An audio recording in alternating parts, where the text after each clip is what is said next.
欢迎收看《寰宇全世界》，带您走进全世界。全球各地的观众朋友，大家好，大家平安，我是何荣。两岸大事国际焦点，深度剖析，打开视野。透过 YouTube 收看朋友，请帮我们按赞、订阅、加分享，动动手，开启小铃铛。也欢迎您告诉我们在哪个城市打卡收看。当然，欢迎大家多多的表达你的看法与观点。好，来欢迎的今天3位来宾。首先是台大政治系名誉教授明居正老师。主持人、2位来宾跟各位观众朋友，大家好。好，另外是中华战略及兵器研究协会理事长王介正老师。何荣好，各位老师好。好，再来是淡大战略所兼任助理教授接仲老师。主持人好，2位老师好，各位大家好。好，欢迎3位老师。首先，我们带着大家一起来关注的就是中日之间的争议啊。这个中日两国关系，因为日本首相高市早苗他的一番言论，他当时针对台湾有事的发言引发了轩然大波，而这个风波跟争议，大家原本以为很快就会平息下来，但并不是，越演越烈啊！现在中方从观光、水产品，接下来呢还传出要使用稀土等工具啊，因为中方强调他们的工具箱里面的工具还有很多。那外界也都在看接下来这个争议会如何的收场。还有，因为言论呢牵涉到了台海、台湾，美国会有角色吗？日方他们派出了代表，我们也看到到了北京去呢，不欢而散。双方似乎看起来都没有任何妥协或让步的空间，而中方呢，现在要求高市早苗要收回当初在国会接受备询的时候呢所说的那一番言论啊。但是日方的态度很明显的就是一句话办不到。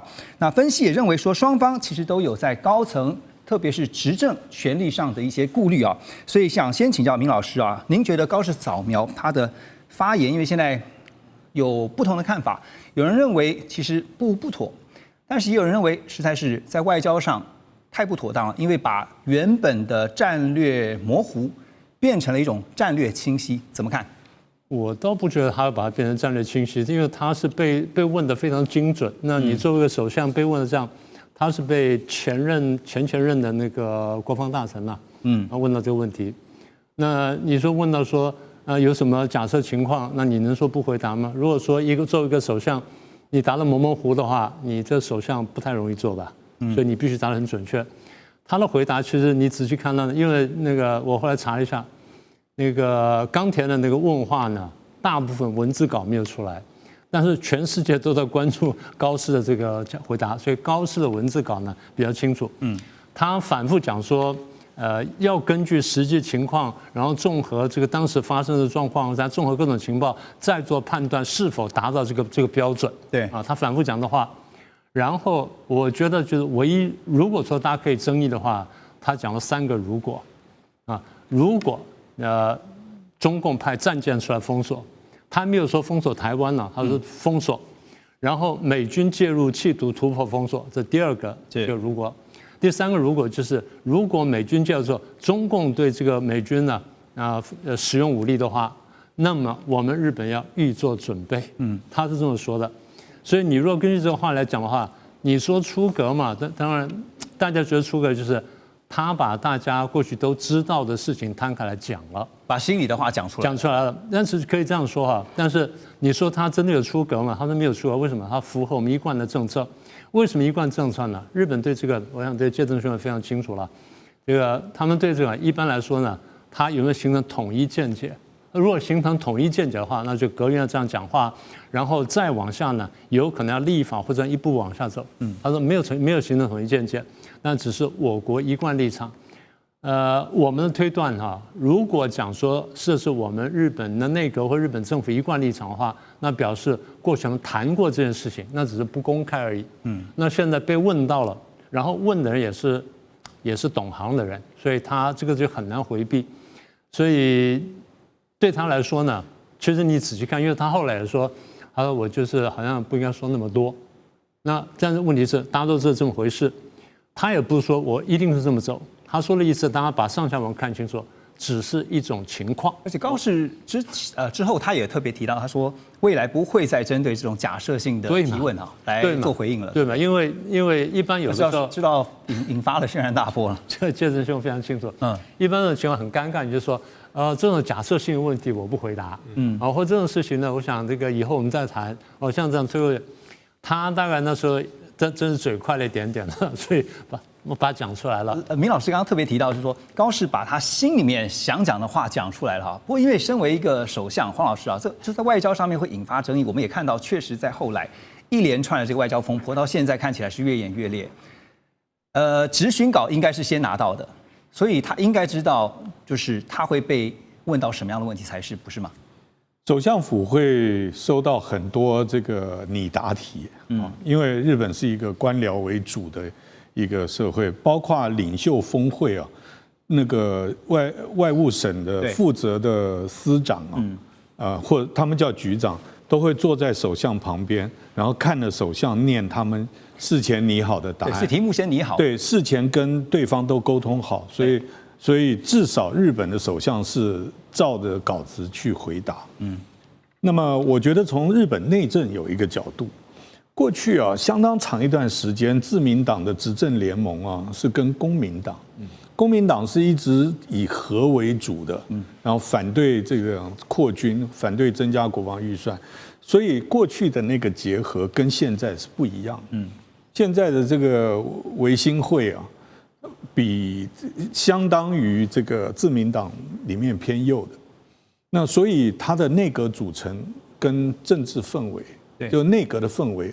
跟过去不一样，这是第一。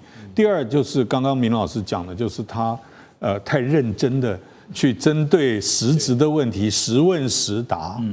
那虽然有加了保护，就是说假设是这样，假设是这样，有可能会是怎样？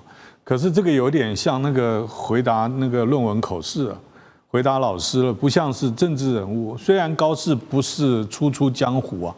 但是他在这个方面很可能还有其他内政的考量，因为他可能鼻子闻到了，就是说今天他的所谓弱势或不稳定内阁，如果能够起手式很强的话，那么会对中比较硬的话，那再加上他刚刚才跟美国川普总统有这么所谓引号融洽的会谈，所以可能他。这个高兴了一点，而且从事后的民意调查支持度看起来是有升高的哈。那我简单就问一句啊，您觉得高市当时在国会的那个问答、这个询答一答，他是真性情使然呢，还是技术性的？就您讲实问实答？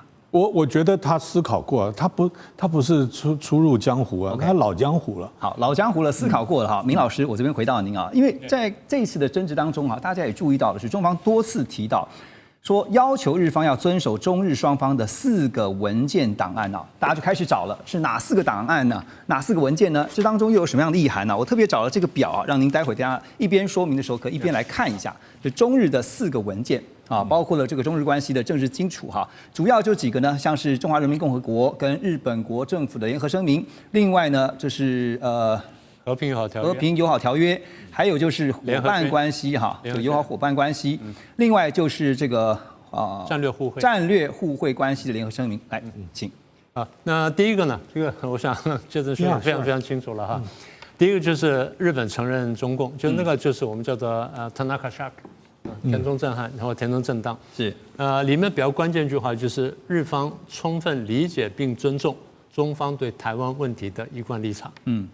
那至于什么呢？没有说得很清楚。就像我们讲说，美国讲的是 recognize 呢，还是 acknowledge， 差不多这个味道。这第一个，但他至少确立了说，中日双方的这个关系，这第一点。那等于就是怎么说呢？关系正常化吧，这么说比较准确。那第278年的那个呢，叫中日和平友好条约，里面还有一个条款呢，比较重要，叫反霸主义。反什么呢？1978年反霸反的是苏联。反正是苏联，因为美国当时也是以反苏为主，所以拉拢日本。然后这个条约呢，一方面有这个反霸条款，二方面巩固了刚刚前面讲72年的政治承诺，等于强化了72年的东西，进一步强化。对，进一步强化。是。第3次1998年，就是20多年之后，重申和平跟友好，强调各方面的合作。日本呢，重申在台湾问题上面坚持一中的立场。是。好，那这个话就比较关键了。所以中方呢。后面就屡把这句话拿出来，或把这4个文件拿出来啊，这第3个。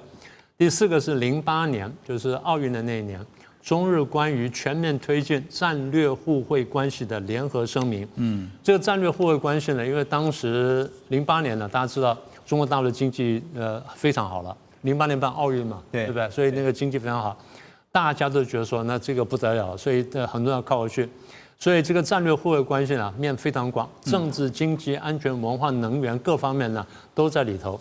那中方这次提出来呢，简单说，因为很简单，他非常厉害，所以我常常讲说，跟中共这些谈判呢，基辛格在过去回忆录里面写了很多，然后谈论了说我们要非常小心啊，因为他们抓什么东西很厉害。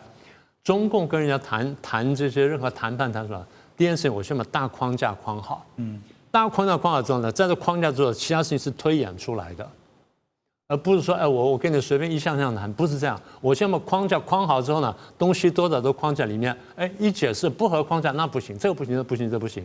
所以他把框架想得非常清楚。所以基辛格在谈了好几次之后呢，摸到这点，然后后来觉得说，啊，这个很重要。对，就跟国务院里面讲说，咱们这样谈一定要好好这样谈。好，那现在这个中共这手拿出来了。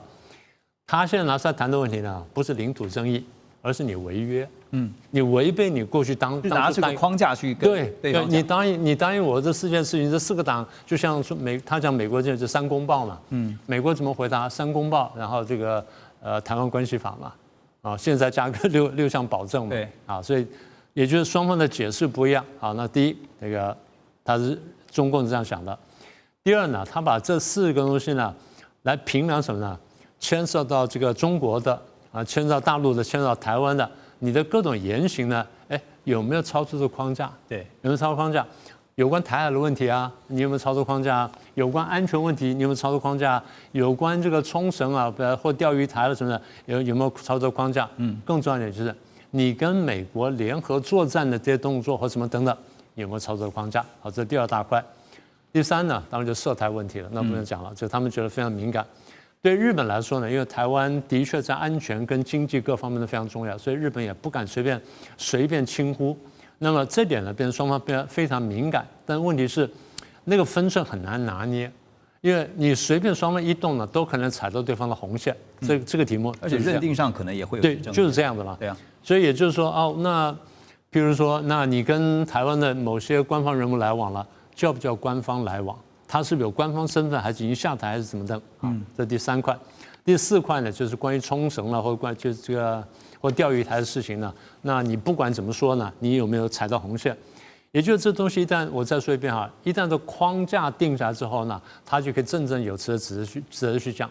所以我们过去跟大陆谈的时候，谈这东西呢，我记得那时候陈昌文也讲过，就是框架的问题或这种大原则问题呢，非常的关键。对，所以其实框架的部分的话，因为当被框住在这个里面的话，其实是解释的部分就看如何去认定哈。接着老师我请教，因为我们回到这个争议的第一现场，就是高扫描他在国会询答，那答辩当中他就回应说，因为他被问到说，如果中国大陆以武力或封锁的方式破坏台海和平啊，而且这个事态啊，就是这个情况严重到威胁到国家的存续，那日本呢就可以依法进入2015的安保法制所规范的存立危机事态啊。这个警戒状态，刚刚我们也特别在闲聊的时候讲到说，已经升级到等于是第2级的这个警戒状态，但是外界会很好奇是为什么会危及到日本的存亡？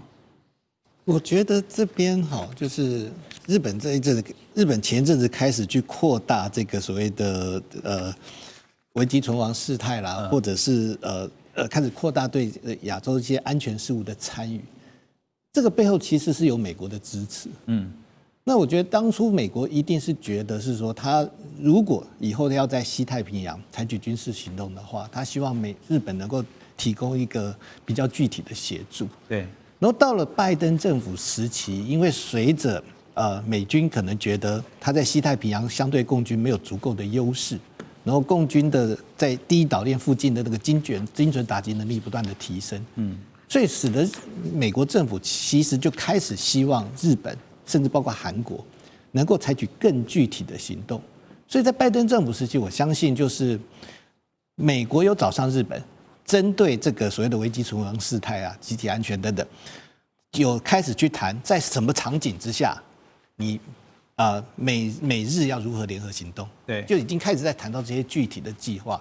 其实连韩国尹锡悦政府的时候，其实美方都要求谈过，只是韩国那边的进度没有像日本这么快。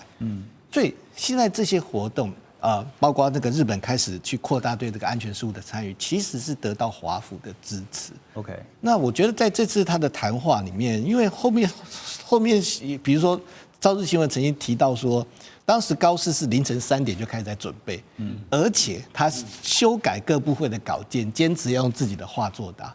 问题可能出在这里。因为像21号高市在官邸接受访问的时候，他的回答其实就蛮像是这个就是行政部门准备的答案，政府的立场是一贯的，哪些情况属于适用范围，依据实际发生的个别具体情况，然后综合所有资讯才做判断。这个应该是原本日本行政单位原版帮他准备好要来回复这个询答，对，但是可能就是被他改掉。那他至于为什么这么改，一方面可能就是我觉得对情势多多少少有点误判。所以就是他可能还是把提升自己的政治声望，好，甚至于认为说这样子会不会让华府觉得比较宽心？就有点像是我们常常在提到的是脱稿演出，然后呢把自己心里面的那番话就讲了出来。原本那个说幕僚帮他准备好的稿子没有准备，没有讲，但是呢把他自己心里的话讲出来，但是也引发了轩然大波。后续要如何处理，我们等一下回来继续讨论。好，回到寰宇全世界，我们继续来看的是高市早苗，就日本首相他的一番言论呢，引发了外交的轩然大波。现在不管从外交上、经济上，还有军事上，都看到中方也采取了相对的动作。那么11月18号呢，在大陆的外交部记者会上面，也看到了外交部的发言人毛宁啊，他就指责日本当局，他说日本右翼势力呢，正在极力突破和平宪法的束缚，在强军扩武的道路上越走越远，还强调中方有3个绝不允许啊，哪3个呢？第一个，绝不允许日本军国主义复活，绝不允许任何人挑战战后的国际秩序。另外，第3就是绝不允许世界和平稳定再遭到破坏。3个绝不允许啊，其中有一个特别是讲到了军国主义的复辟啊，因为也有分析看法认为说，日本会不会透过这一次一个很难得的机遇啊？明老师，您觉得就是说，日本方面希望提升它的军事力量，进而达到它最终的目标是正常国家化这个目标哈？那您怎么看这个中方的回应？我们研究这东西啊，我们常讲说，跟中国交往呢，你得特别注意它的语言。我们看多了，不管看人民日报或什么，看环球网看多了之后呢，有讲话口气都会不一样。就是我最早在台大上课的时候。学生说：“哎，老师，你是不是大陆来的？”我说：“不是啊，我台湾土生土长啊，出国念书然后回来。”他说：“怎么讲话像大陆人？”我就觉得说，《人民日报》看多了，不是《人民日报》看多了。我在说什么？中共一般呢，尤其在指责人家的时候，言语非常凌厉，非常恶毒。这是谁的传承呢？列宁的传承。列宁很早讲说，你要打击敌人，要用最恶毒的话语，把他骂脏骂臭，因为这样的话大家就会讨厌他。中共学了这东西呢，然后用这种方式呢去压迫跟恐吓对手，所以经常倒打一耙呢，颠倒黑白。我常讲说，中共骂台湾的话，你哪里看就是他自己干过的事儿；他骂日本的话，就是他自己干过的事儿。我就3段话呢，我就再说一遍。第一，绝不允许日本军国主义复活。是，大家都很讨厌日本军国主义复活，但是现在中共在大建军，远远超过他所需要，他是不是军国主义复活？英国外相前任的外相科维利呢？在这个唐宁街就公开演讲过，他说：“这个你现在这个建军的规模呢，超过中国历史上最大的这建军规模。请问你有什么意图？你的意图如果不公开、不透明的话呢，容易引起误判。”他的话讲完之后，中方当然没回答，但是呢，英国外相批评呢，被欧美各国听到，所以 G7 后来重复这句话，EU 就是欧盟重复这句话，连北约都重复这句话。中共自己讲，我相信这个主持人跟各位都听过。我们建造海军的速度非常快，非常强大，像下水饺一样。你在没有战争威胁情况下，你为什么要做这个事？对，军队这个国家化，军队正常化或现代化，我们完全可以理解。但超出所需的话，就被大家怀疑。那你的空军、你的这个火箭军部队、核武部队，然后你的这个电磁作战、跟这个网络作战、认知战等等，都大幅扩张，而且是遍布全球的话，当然有这怀疑。所以日本今天就算整军精武化，基本上是回应中共的这个建军。这话我们在差不多10年前或11年前就已经讲过。当时呢，中共在大肆发展的时候，我们就说一定引爆亚洲地区的军备竞赛啊，这第一点。第二，绝不允许任何人挑战战后的国际秩序。那么请问南海建岛，原来2015年明确答应说我不会建岛，也不会武装化的，现在这个至少4个大岛加上几个小岛呢，建军了，然后武装化了，然后准备内水化，各国自由航行把它拦下来。那么请问谁在挑战国际秩序？然后中共进到联合国，进到各种 IGO 之后呢，扭曲规则，破坏 WTO 的规则，扭曲国际市场的规则，然后倾销等等，搞战狼外交。破坏以规则为基础的国际秩序，然后又援助这俄罗斯去打乌克兰，那么是谁在挑战国际秩序？的第二点。第三，绝不允许世界和平稳定再遭破坏。那么跟菲律宾发生冲突，在东海、黄海、这个台海进行战备警巡，在各个地方进行飞行，这个危险的飞航、危险的航行、撞船等等，是谁挑起来的？然后战舰在没有宣布情况下跑到澳洲的外海去进行实弹射击，所以在2021年，也就是俄乌战争爆发前1年4月29号，我上另外节目我就公开讲过，我说俄国今天在那边演习了1个月之后退兵了，他随时可回来。俄国回来真正打乌克兰的时候，就中共认真要想打台湾的时候，因为俄国打乌克兰只要打到西方呢不太还手或不敢还手的时候，中共认为我可以打台湾了。所以当时我在2021年4月29号，我明白用一个词去形容这现象，我说这叫做犄角之势。犄角之势就是俄国跟这个中共两国呢，双方东西相互呼应，共同挑战国际秩序。所以当时我就说，如果不回应，不好好回应的话，第3次世界大战就要爆发。第2次世界大战告诉我们的经验就是，第一个国家破坏国际秩序不受到惩罚，就可能会引爆第2个国家去效法，第3个国家效法。到第2、第3个国家都破坏国际秩序的世界大战就爆发，所以当时我们讲的是这样。欧洲今天呢，已经也讲同样的话，所以这3句话呢，简单说，中共习惯就是自打耳光，贼喊捉贼。不好意思，我话比较重，但是我必须这样看。好，明老师顺着您这个话哈，因为当时这个我们看到从历史的经验来看，就是说，当日本宣布存立危机事态之后哈，其实我们看到是一连串的有一些侵略的一些这个战争行为发生，但是因为中华人民共和国从建国以来，其实到目前为止是没有看到有任何往外去侵略的一个战争行为，不是吗？你会这样说吗？1950年的韩战，他被打成什么？联合国说他是侵略者，他帮助北韩侵略者去打人家，那不叫侵略行为吗？这第一个。第二，中印边界冲突，这当然可争议，这不能说。然后79年的这个跟越南的那个海战，那个可以争议。然后跟印度的那个摩擦可以争议。但说他没有侵略，那这样说吧，希特勒没有侵略前，大家不认为他是侵略者。但一旦他开始的时候，你怎么办？现在讲的就是说他有没有这个意图，而且我们知道共产主义是不会停下来的。OK， 这我们都很清楚了，对不对？现在这个影响已经造成了哈，就是说，G20马上也要开了啊。黄老师认为会影响到说 G20，就是特别是大家会关注的是中日两国的元首会不会会面这件事情，您觉得会有影响吗？那高市才刚刚跟习近平总书记这个见过面，那双方可以讲的话也讲了，不能讲的话都没讲。所以就算 G20没有你现在在这么短的时间之内去跟李强不会超过习总书记讲任何东西，而且在现在政治氛围情况之下，我觉得中日双方都是先顾内再顾外 ，OK， 所以双方不会有什么新的东西。我继续请教你，因为刚刚明老师讲说，中方这边我们看到其实接连的放狠话哈，那外交部也连番警告说，这高市早苗如果不撤回发言的话，会有更多进一步的报复。当然，首先看到就是从观光开始哈，然后呢，像是寄出了避免到日本旅行的这些警示通知，军事上呢在黄海实施了实弹演习啊，然后19号最新的就是禁止日本的水产品啊，从19号开始呢就禁止进口哈，所以现在不管是外交上、经济上、军事上的施压，那现在就看日本方面撑不撑得了哈，怎么观察这个后续？你看中美之间在较量的时候，这个中国大陆是对这个农业州，美国的农业州哈，大豆、玉米，对，另外就是稀土，这种让大家感觉北京出手的时候是精准制裁。可是这次对日本呢，我觉得有点大意，我觉得标准拉太高，比如说叫对方一定要收回，这个杆子拉得太高。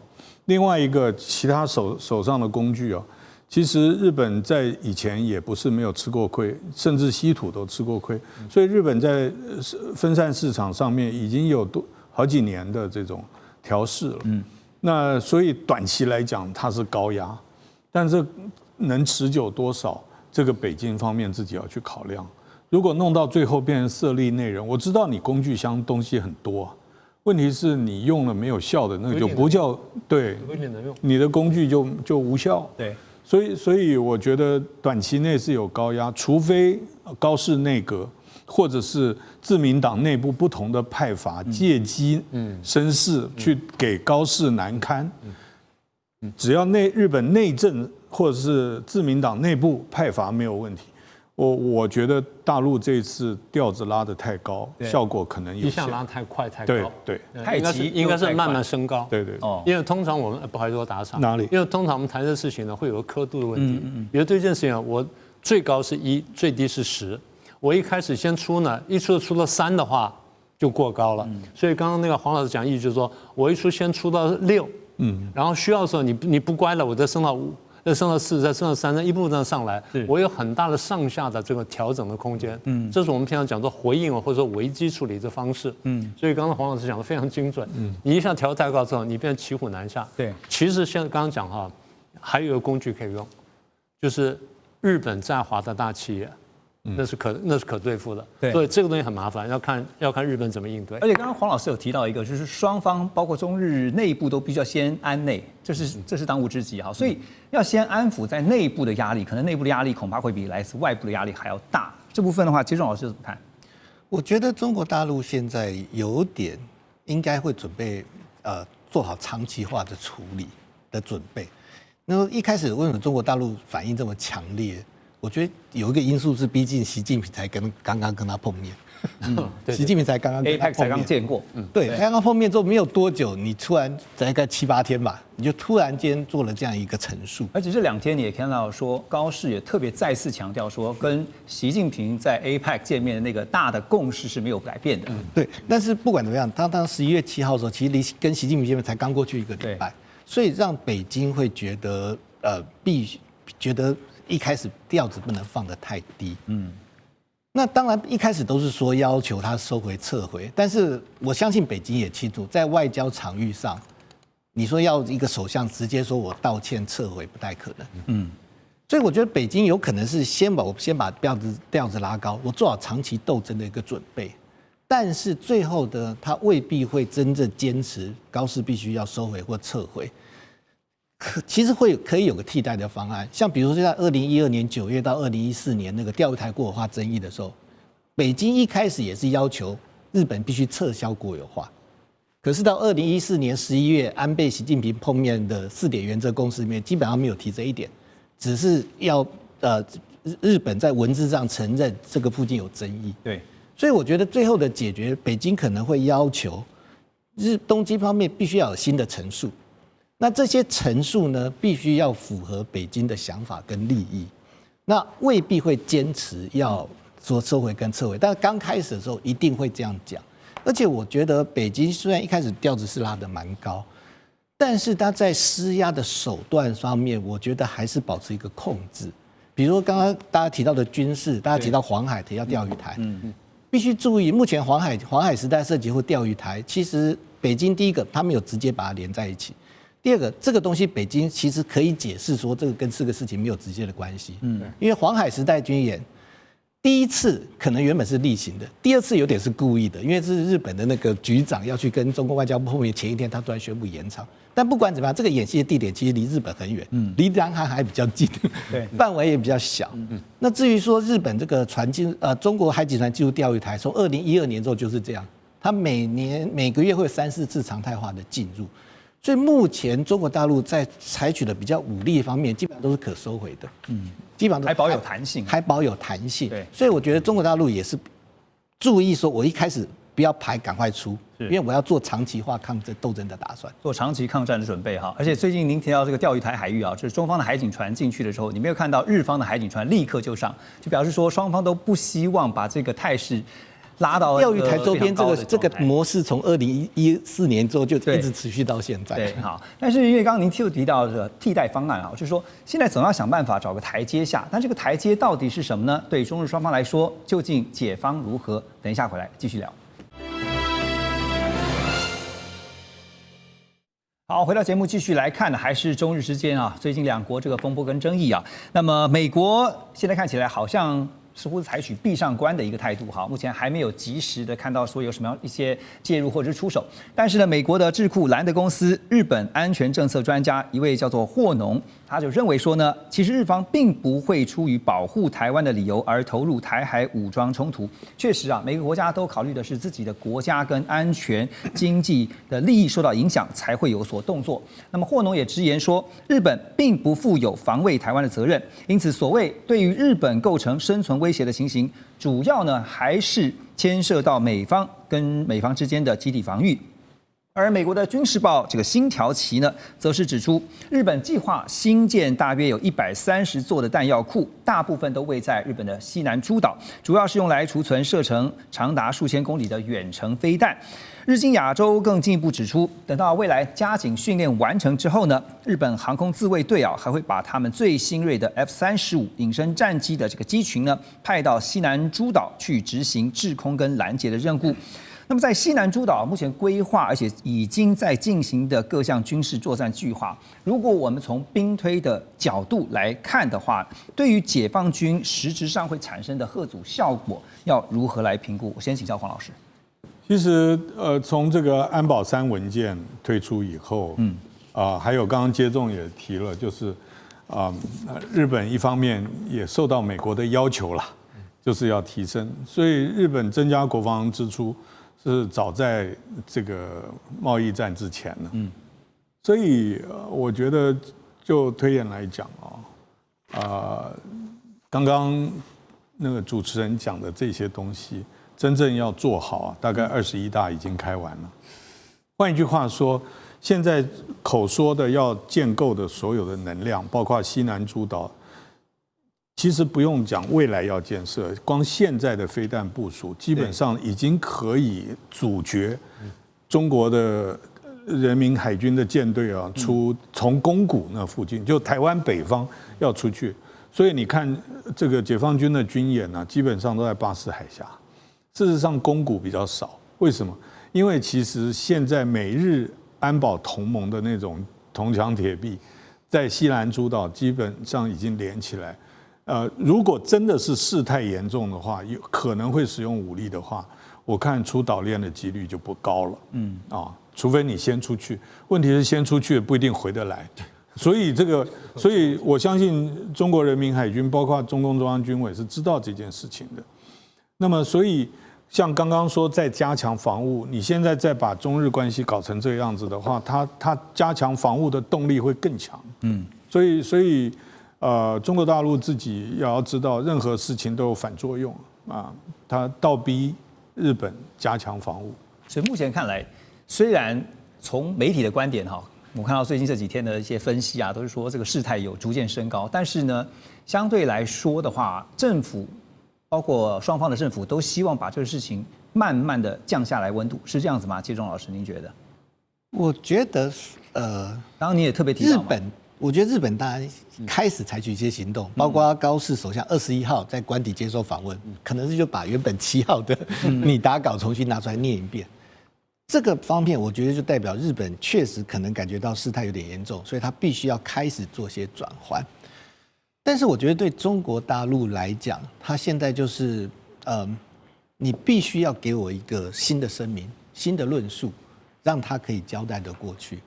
而且我现在中国大陆虽然在武力的升级上，采取的比较是感觉上比较克制，但我觉得随着时间的拉长，会有几个时间点也有点麻烦。第一个12月13号。南京大屠杀的纪念日，因为特别是这几天，中国大陆又有人挖出来说，高市首相在很早以前曾经针对南京大屠杀的，比如说遇害民众的数量提出一些这些质疑。那在这个时间点上，变成是说，到了这天的时候，如果这个事情还没有结束，那北京方面是不是必须要做一些动作？而且接下来大家会看到是高市会不会去参拜靖国神社？因为现在因为安倍是2013年12月26号突然之间跑去参拜靖国神社。那如果在这个时间点上，高市还去参拜靖国神社，那我觉得北京可能会被迫要采取比较大的动作。李总老师，那我请教，如果这个情势最后突然就急转直上，突然升高的话，小规模的区域冲突有可能会发生吗？我觉得还不会，但是接下来就是一个比较针对性的大规模的一个演习。我觉得北京现在在看的就是说，他不想要这么快的先推出一个针对性的演习。主要的因素也是还是考虑到华府的态度，特别是我们知道现在北京跟华府之间在谈明年4月的国事访问，对，那你如果太早把这个局势弄得非常的紧张，甚至于导致可能中共跟日本军事冲突或发生军事意外，那基于美日安保，美国必须卷入，所以我觉得中国大陆现在的做法是，我先不去动这种计划、那种非针对性的。计划性的大规模军演，然后这个方面就是，如果你日本真的在出现进一步的行动，或者是说刺激北京的时候，比如说他真的又去这个靖国神社的话，那这个时候北京就可以把我升高局势的责任转嫁给东京，那这个时候他对于华府那边也就比较能够讲得过去，而且当这个状况出现的时候，我觉得北京的做法会是，我适度的升高军事紧张关系，但是呢，如果这个责任可以相当程度转嫁给东京的话，对，他可能最后会诱使美方出面要求，因为美方可能为了避免卷入跟中国的军事冲突，反而美国会出面要求日本必须赶快让步。像2014年那个钓鱼台国有化的争议之所以后来能落幕，最主要就是安倍跟奥巴马应该是在荷兰，曾经举行过一个密谈，那个密谈只有他们2个人加上翻译。然后在这个密谈结束之后，日本就马上派这个特使到北京去谈如何收尾。对，所以在当时的状况就是，奥巴马政府担心，如果双方在东海的这种状况继续下去，万一擦枪走火，美国会被迫卷入。那美国为了避免及早从危机中脱身，他可能会反过来要求东京，你必须做出让步。是，特别是第一个，你在讲这个话之前，可能没有先跟华府讲；第二个，如果你真的在这个时间点上又去靖国神社，那我觉得华府也会认为东京方面可能必须要拿出更多的行动来让局势降温。对，所以现在有一个看法是说，美方就让这个子弹先飞一会儿让这个事情看看接下来怎么样，然后高市接下来的做法会是什么。那有一张高市的这个照片给大家看一下，很特别这个高市去见东京都知事小池百合子的时候，媒体就拍下一张照片，然后说首相的鞠躬向这个小池百合子鞠躬说那讲的是什么呢？就是高市他是一个他可以把态度放到很软的，但是呢，当他硬起来的时候呢，也可以非常的硬所以接下来我想请教明老师，怎么看这件事情发生以后未来中日关系的一个变化？我先说一下，我认为中共处理这件事情的动机我非常同意刚刚2位的看法，不过我想补充2点。一点表面上看起来无关。11月初的时候呢，我们副总统肖美琴到欧洲去做了演讲，然后接着蔡英文去做了演讲。中共认为说，怎么你们跟欧洲关系突破了？这点我必须要警惕，因为这个从赖总统上台，我们有这么多国家来贺的时候呢，他们也开始警觉，觉得说对台湾的外交包围呢，好像千里之堤呢溃于蚁穴那种感觉，他觉得很担心。现在我们到欧洲去演讲了，这个对他来说是一个警讯，这第一点。第二点，大家不要忘记了，中国大陆刚刚不是讲说内部有很多问题嘛，所以内部问题呢，一方面是压力，二方面它要转移的，它转移的内部问题的。我知道我经济很差，我知道我失业很严重，我知道我整了这个很多文武官员，包括最近整了9名上将等等，大家心里是不满的，所以我必须要转移注意力。怎么转移注意力呢？最好就是打日本或打台湾嘛，对不对？所以这个是一个来的恰是时候。所以后来有一次人家问我说，其实某种意义来说呢，这个问题呢，习近平是高市的言论的受益者，因为他可以转移话题。我不是说他这个人可以完全转过去。但至少可以大家把这段时间的不满呢转到对外的问题上呢，这样可以轻很多。这第一点。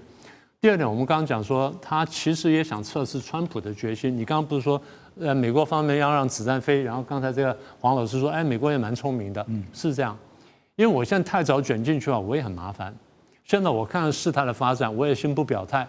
你们都知道，我才跟高市见过面，然后呢，我们在上面用英文讲话讲了很久。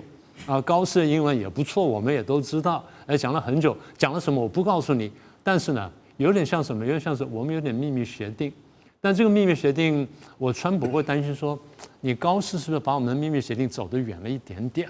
所以我看一下，过分解读了一点，对你过分解读了，我知道了，我讲说。你要的我什么都给你，你真的都会给吗？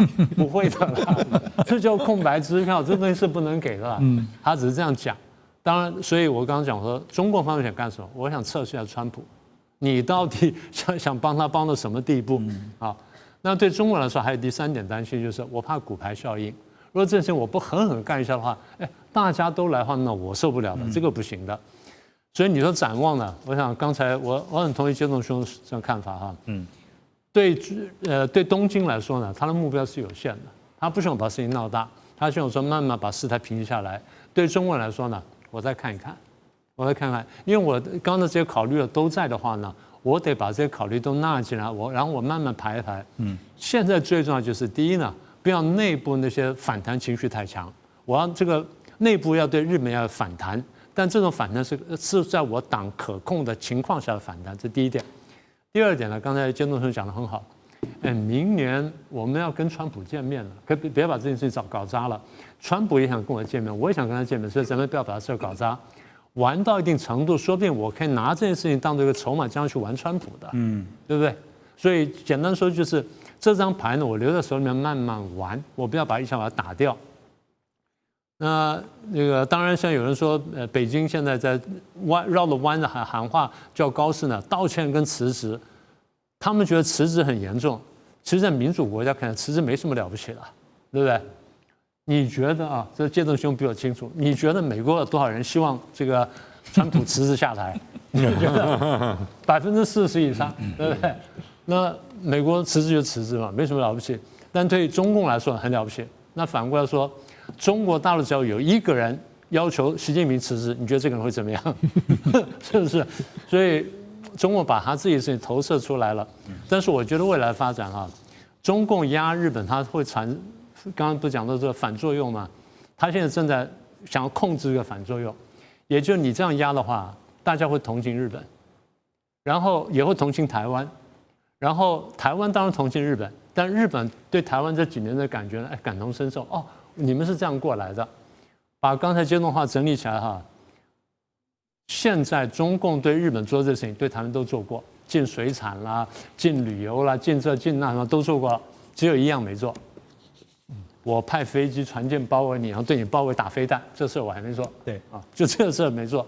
这事当然不一定会做，因为这一做的话，等于我提前引爆美日安保，是我没有必要做这事儿，所以暂时不会。明老师刚刚讲了2个重点哈，一个就是说接下来这个风波呢要如何来观察，可能要看接下来中美之间的互动啊。另外一个就是刚刚很有趣的讲到说，高适是不是把川普的话真的把它当成话了哈？我跟你关系很好，但是关系真的有好到那种地步吗？我们等一下来聊俄乌，也许就可以知道一些答案。马上回来。好，继续来关心俄乌战场的最新局势。最近看到了川普呢，他提出了28点的终战和平计划，这当中的内容包括了要乌克兰割让部分东部领土，还要限制乌克兰军队的规模，以及很重要的一点啊，放弃加入北约。总共28点，当然也传出呢，川普希望呢，乌克兰在感恩节，今年的感恩节是下个礼拜4啊，27号之前，希望就能够同意这些条件。俄罗斯总统普丁也发声了，他称说这份提议呢可以成为谈判的起点，而普丁也警告，如果基辅方面拒绝对话的话，俄军将会在其他战线重演最近在库皮扬斯克的攻势，也就是加大猛烈的攻势啊，继续打。那其中啊，我们看到在第7点，洪老师他们要求乌克兰修宪承诺永不加入北约啊。我们就想到了，在战争发生前，就是因为乌克兰要加入北约，才引发了这个俄罗斯称是特别军事行动，演变成到现在为止都还没停止的俄乌战争哈。所以，第一个，乌克兰怎么可能会答应呢？第二个，乌克兰答应不答应是他们能决定的吗？应该是欧洲怎么看吧？国际关系中间，我们经常这个比较轻松或玩笑的讲。一直存在一个 AIP principle，叫做 Anything is possible。没有永远不会成，就不管有没有入线都一样。今天问题的症结在于俄罗斯针对北约东扩的一个，我认为这一次整个打了3年多，基本上是一个总反攻。因为已经美国北约东扩在冷战结束以后已经持续了一段时间，我们也深刻理解到东欧国家就在俄罗斯的边境，那他不管就武力就人口来讲，实在没有办法独立抗衡俄罗斯压力，所以希望大家抱团，就加入北约。那么这个问题不是国际政治或者是课堂中间就可以完全分析结束的，而是有一些原则问题，我们要不要去检视一下？第一个就是北约能不能够接受新的国家，是不是俄罗斯说了算？第二个就是如果这次的协议是照这样子谈，基本上俄罗斯愿意考虑比较正向的考虑，是因为俄罗斯占上风。那就换一句话说，边界就是一个国家可以被侵略，它的边界可以被变更，是被接受了。那其实会增加更多欧洲国家，尤其是北约国家的疑虑。那么如果这个签下去，并不能解除其他濒临俄罗斯边境的，如波兰者这一类的国家的任何安全感，不会有这个就算叫做和平协议好了，也不会增加安全感。所以明白来讲，这个所谓第7点，它不是乌克兰的 membership， 就是乌克兰能不能够成为北约国家之一的单一问题，而是整个北约的原则，整个战后的秩序，欧战的边境。另外一个就是俄罗斯对于未来欧洲安全的影响并没有降低。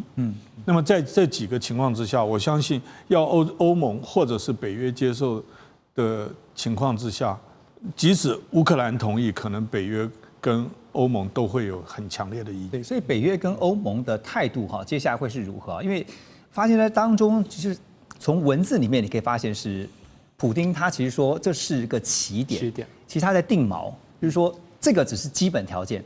所以永不加入乌克兰，因为我们之前也曾经讨论过说，如果真的没有办法永不加入乌克兰，起码30年、50年可是普丁就直接告诉你说，这个永不加入乌克兰只是个起点其他几点、27点都还算是可以继续谈的所以接中老师怎么看因为现在乌克兰能不能决定，恐怕不是他们自己说了就算了现在对于整个欧洲来讲，其实是一个很大的威胁了。我坦白讲，我觉得如果真的协议的内容是金融时报目前已经刊登的来讲，我觉得俄罗斯算是相当程度算是大胜。而且华府真的有点很多的条文真的有点欠缺考虑。比如说刚刚提到的乌克兰宪法中明定不加入北约，北约在章程中不加了。其实北约要不要接受新会员国是必须要一致决，是一致决。所以只要美国表态反对，就不会。但是你现在把这些条文放进去，坦白来讲，第一个，北约其他国家能不能接受？因为你事先没有跟北约其他国家讲。第二个，泽伦斯基就算能不能做得到？所以这个条文放进去，其实是让这个协议可能在以后在执行上会出现问题。第二个就是所谓领土的问题，他明白表示是说，视为事实的领土，美国也将承认。对，坦白讲，这个写法从谈判来讲，对美国关不利，因为它其实有另外一种表述，就是我就是停战线停火。那只要俄罗斯履行了停火协议的话，我开始做关系正常化，而不去碰这个领土的问题，其实就是南北韩现在的状况嘛。所以从这样的迹象来看，是不是就照着俄方就是普丁这边当初的一些要求，几乎就是比照办理，而且成立俄美联合安全工作小组，负责监督协议执行，美国跟俄国来监督协议执行。对，乌克兰的乌克兰角色在哪里？乌克兰根本没有欧洲角色，对啊，欧洲角色也没有。不只是乌克兰变成是这个菜单上面的菜，连欧洲都差一点。而且我现在很担心这个协议到最后可能就算签了，可能马上会出状况。因为第一个，如果乌克兰政府接受，那以后乌克兰的中央政府一定就会变很弱势。对。然后而且在2014年其实就签过明斯克协议，但是明斯克协议为什么后来无法执行？各地的那种民兵团体是各地的民兵团体所造成的一个影响。所以我觉得这个协议签下去，就算真的签下去，是不是能够解决问题？我觉得搞不好过一阵子，马上俄乌边境又会再有新的。而且从这个当中，是不是可以看得出来，川普对于结束俄乌战争的一个急迫性哈？那明老师，因为我们看到美方现在提出的担保包括什么呢？如果俄罗斯未来又再入侵乌克兰，美国除了会采取果断而且协调一致的，他说军事回应之外，哈，也会恢复所有对俄罗斯的全球制裁，而且撤销新领土的承认以及和平协议所有相关的其他利益。话讲的虽然这么狠啦，但到时候执行上面恐怕的效率是有多高？所以您怎么看哈？现在就是看乌克兰跟欧洲也可以不接受，那不接受的话，普京也说了，那么我们就继续加大攻势哈，库皮扬斯克就摆在眼前，我们就继续打。那接受了，至少退而求其次，可以换取暂时的和平啊，但是绝对不可能是永久的和平，因为从历史上面我们来讲，从来没有永久的和平嘛。暂时的和平嘛，就不用签28条。对，你直接签个停火协议就好了。对，就是刚刚讲的限地停火，那就最简单了。大家现在看的最怕就是 Taco 了，最怕就是 Taco 在线，就怕 Taco 了，就是这样子。所以当时战争开打没有多久呢，我们就看了半天，后来我们说，这打起来有点危险。后来我们的朋友在吃饭聊天讲说，那怎么样才能让俄国停火呢？我想让我只有一个办法，美国立刻出兵，美国出兵就停火了。他就不会再打下去了。只要你美国一天不出兵，他就有东西要打下去。然后川普在选举的时候，我上台之后，我用制裁，用什么办法？普京一听讲，那意思就是你不会出兵了，那我就先打。我打到什么时候？打到你逼到我坐上谈判座位那天为止。一定是这样，逻辑是这样。早就料到了。对，只要普京这样讲话，那泽连斯基就不能停手。所以川普讲的话，我说战争会越打越凶。当时我立刻反应就是如此，因为我们读国际关系读久之后，这会。bluffing 谁都会，那问题就是你看最后那个牌你下不下得了，然后最后你的筹码是不是下得够大？我当然明白川普的动机，川普第一他想博得美名，我又停止了第9场战争，第10场战争。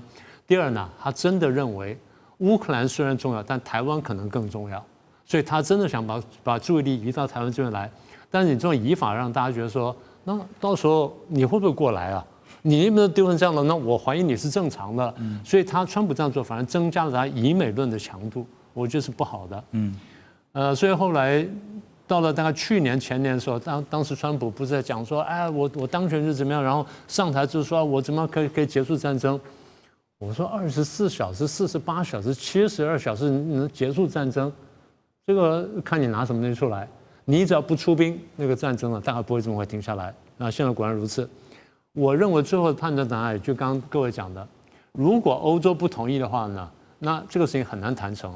大家现在都说北约东扩是造成这样，你把历史拉长看，是东欧西逃，不是北约东扩，是不是？东欧被打了400年，现在好不容易碰到俄国一衰弱，大家就四散奔逃，逃出去就像刚刚建正兄讲的，逃出去怎么办呢？你看我那怎么抱团吧？那就抱到哪里？就抱进北约嘛，这是唯一合理的选项嘛。那北约是不是真的都会第5条真的发挥作用呢？不一定，但有总比没有好，所以先进来。所以现在虽然有北约，英德成立的安全同盟啊，对不对？英德前几个月才成立安全同盟，你有北约，为什么英德成立安全同盟？英德都觉得北约不能保护他嘛。那如果连靠不住啊，如果连英国、德国都觉得说美国不能保护我，或美国靠不住的话，那你觉得其他小国会相信吗？对，是不是这样？所以逻辑就是，我说不是北约东扩，是东欧西逃。现在大家现在在四散奔逃当中，所以现在最关键问题呢，当然泽连斯基有多大选择空间我们不知道，但是呢，如果欧洲各国真的担心自己安全的话，他们会想办法援助泽连斯基。川普原来那个手法呢？比较粗糙，我说他是激将法，我很早说他是激将法，但这个手法就难看，让人讨厌。